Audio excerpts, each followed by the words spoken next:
G'day, I'm David, and this week we're road testing the Hyundai Inster, a brand new car for the Australian market, and it's all electric, a full electric vehicle. Now, this is the base model we have this week. Next week we'll go up market, but you should keep that in mind because a lot of the publicity photos tend to show you the one with all the features. Now, Hyundai say that this is a new chapter. And indeed, it is very modern, if not a bit futuristic in its look, but I think in a playful way. Now, we've asked our own expert on fashion and trends, and they say this is a great car for reinforcing your personal brand.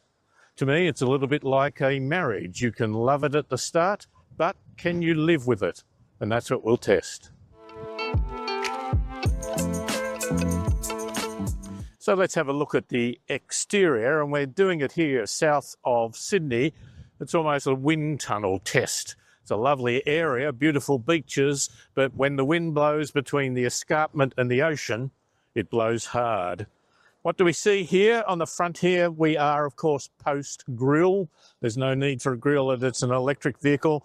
It's nice to see that this is the spot where you charge the car. When I say see it, with the Genesis, it's totally camouflaged.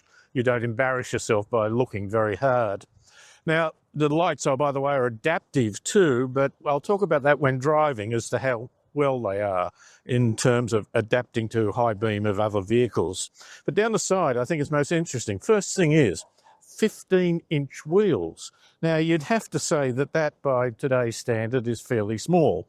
Only thing I would say that in 1969, the huge 350 V8 Monaro that won Bathurst that year had 14-inch. These, by the way, are 65 profile, not particularly low profile, and I don't mind that at all because of the reduction in bumps that you feel and perhaps a bit of sound. I'll talk about that when we drive it. Now, down the side, the key thing that you'll see is that the front door is probably smaller almost than the back door. This tends to obscure its actual width. I've had tall people say to me that getting into the front is a little bit more difficult than getting into the back. Is that a problem? No, I think it's a good thing, and I'll tell you for why. When you go to the back and you open the door, there's so much room to get into it. And if I am a parent struggling to get a child into a safety seat, I've got to tell you, the more room that's there to do it, more comfortable I am. And it also, of course, if you're getting other gear out of it, a bit of shopping, if you just quickly put in the back there, or camera gear, for example.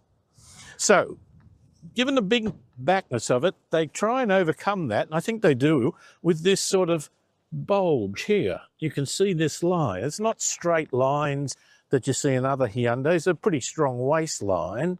But that bulge, I think, well, bulge is too aggressive a term, but that sort of feature of that stops the blandness of that very relatively large back door.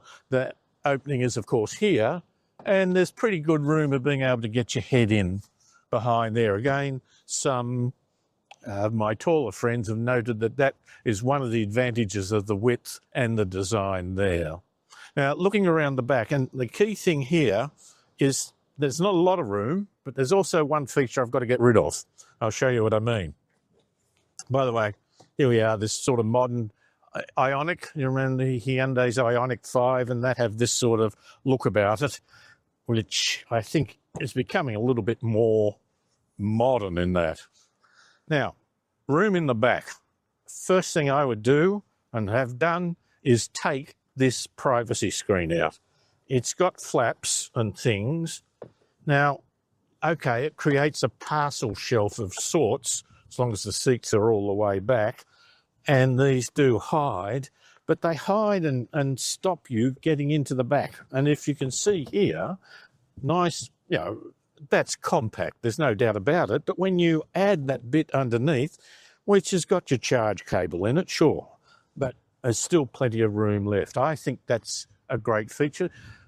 We had, some time ago, an old Mazda 2003 121 Metro. It was boxy and square, looked like an esky on wheels, and it worked beautifully. And to a degree, I think this does it. These pillars do come in a bit. The old Mazda was perfectly square, and we got some chairs into that we struggled to get into some medium-sized SUVs.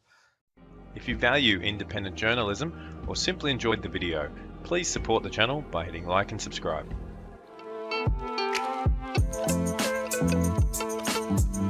This comes with a range of colours, as you would expect, and as we might expect anyway, they have some incredibly fancy names. I don't think you'd ever use them when you describe it yourself, but it might be an exercise in marketing that you feel good when you're picking it the first time, that it's got some sophistication. Atlas White is one of them, not just white. It's Tomboy Khaki is another. And then there's Bajaram Khaki Matte.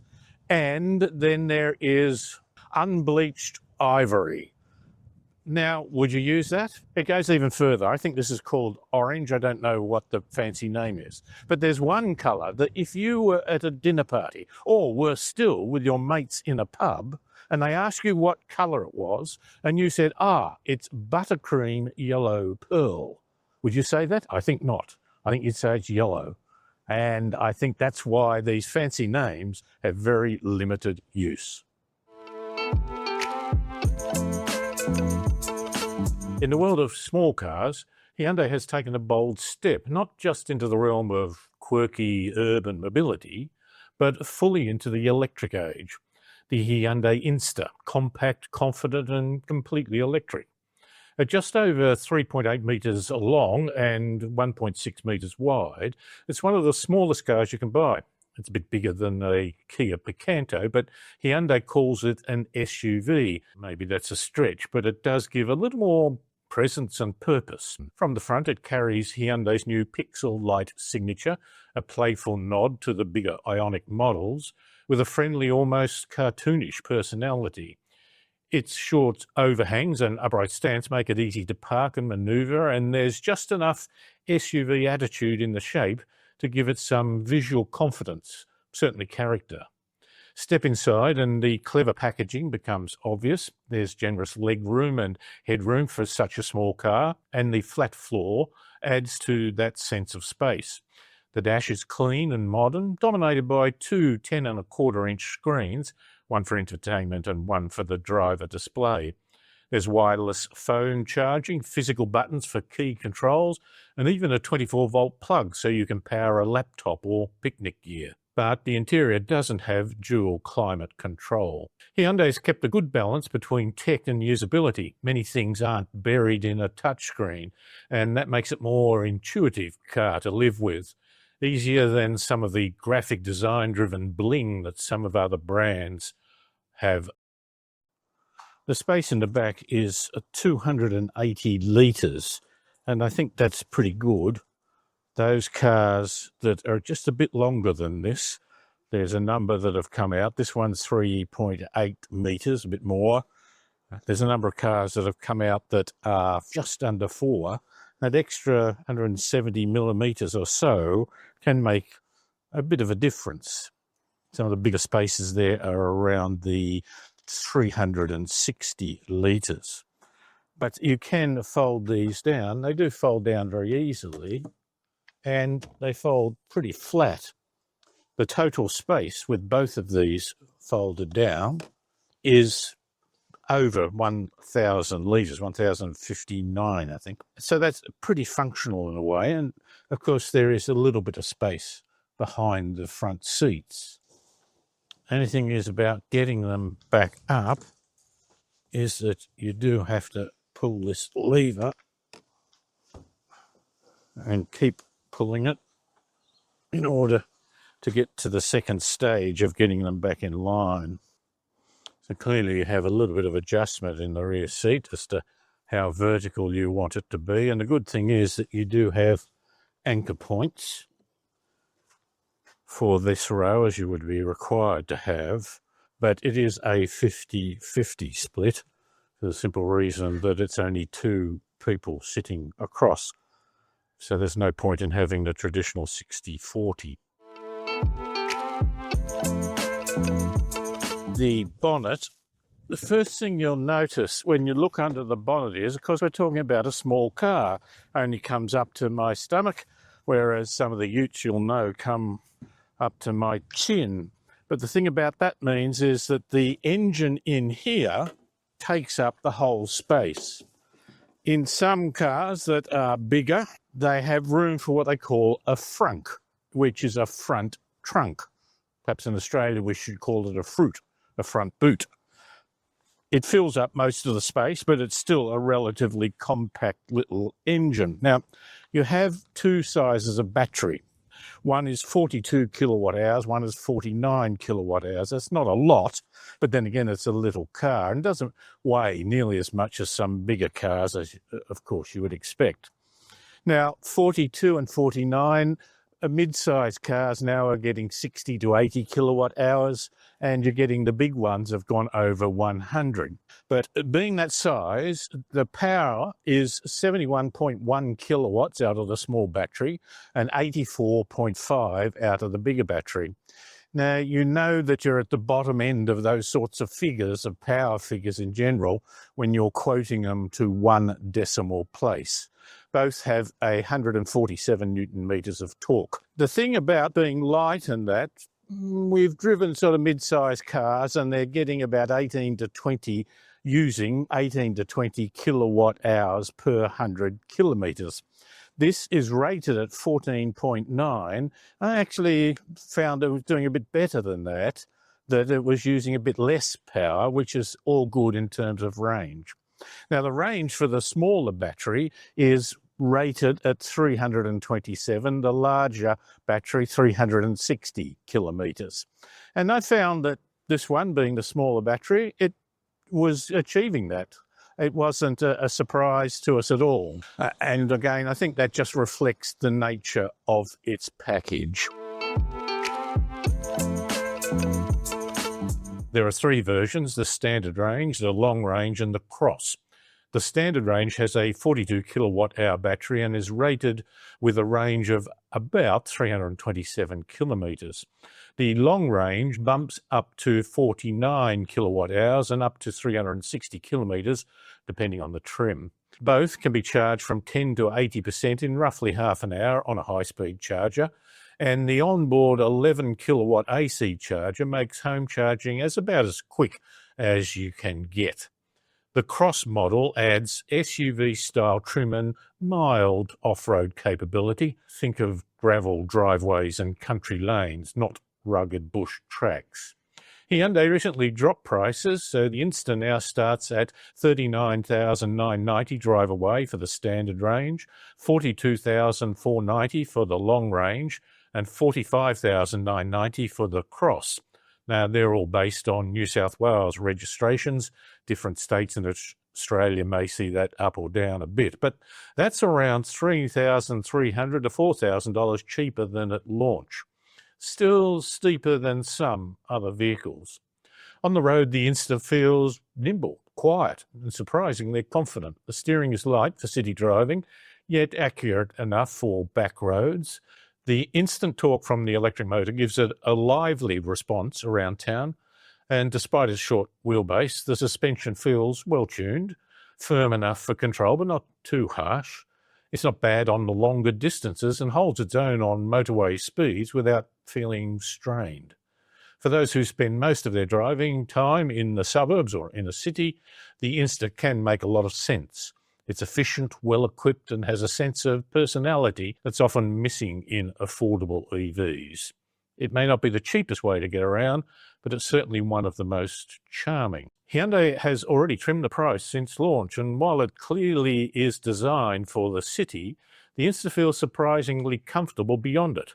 Quiet on the motorway and composed on country roads, thanks to the efforts Hyundai engineers have put into reducing noise, vibration and harshness. Even at highway speeds, it's calmer and more refined than you'd expect from a city EV. Like all electric cars, range depends on how and where you drive. Steep hills and high speeds are still its kryptonite, but with up to 360 kilometres of rated range and quick DC charging, the Inster promises to make urban EV ownership practical and even a little bit of fun. Now, if you're drawn to something with a bit of quirky personality, there are a few alternatives worth a look at. The obvious comparison is the Kia Picanto, small, cheerful, petrol-powered, but practical and perhaps a generation behind in design.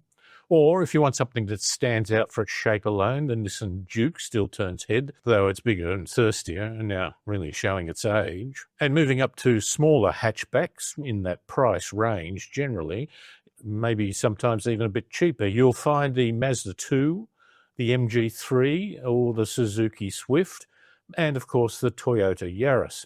Of those, only the Yaris has seen any recent sales growth, and that's largely thanks to its pretty good hybrid system and, of course, Toyota's solid reputation. The Mazda 2 remains well built, but a little old-fashioned.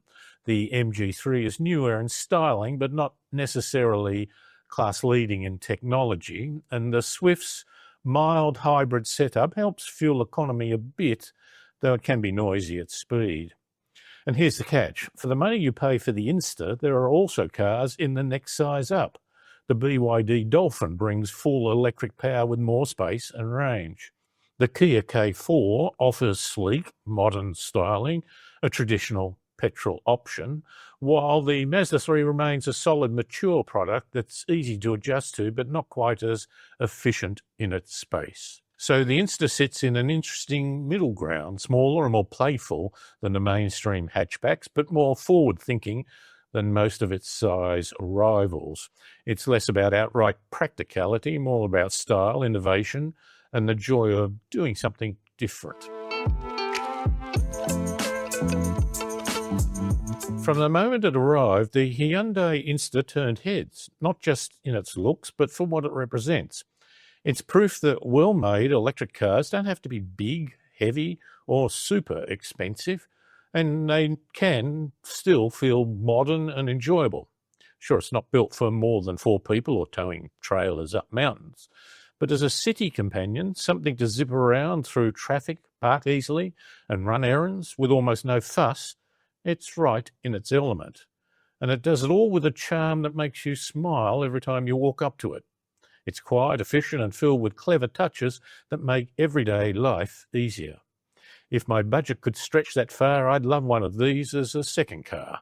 Something that just gets on with the job without noise, fumes, or frustration.